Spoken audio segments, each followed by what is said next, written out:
কি অদ্ভুত জীবন, তাই না? আমরা সামনের পর বসে থাকি কিন্তু অনেক সময় অনেক কিছু ঘটে যায়, আমরা বলতেও পারি না।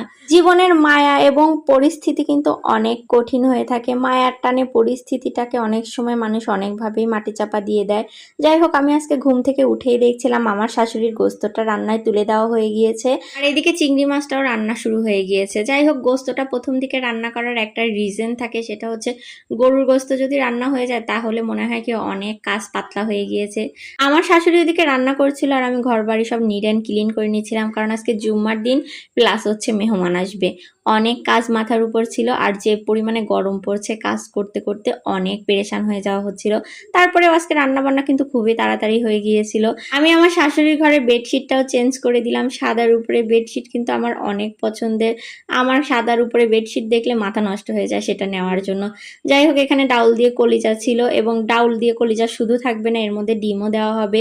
এদিকে আবার হচ্ছে সরিষা ইলিশটা রান্না করা হচ্ছিল। এখন আমার এমনই অবস্থা হয়ে গেছে, তোমাদের সাথে একবার যদি গল্প করা শুরু করি তাহলে গল্প করা আর শেষ হয় না। ফার্স্টের দিকে ভয়েস দিতে বসলে কিন্তু অনেকটাই কষ্ট হতো, বাট এখন এখন আমি একবার কথা বলা শুরু করলে কিভাবে থামবো সেটাই বুঝে উঠতে পারি না।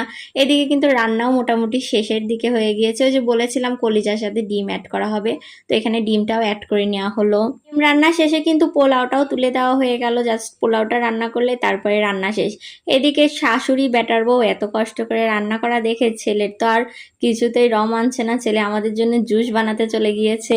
এই ছেলেটা হচ্ছে আমার হাজবেন্ড, অনেক গুণী একটা মানুষ।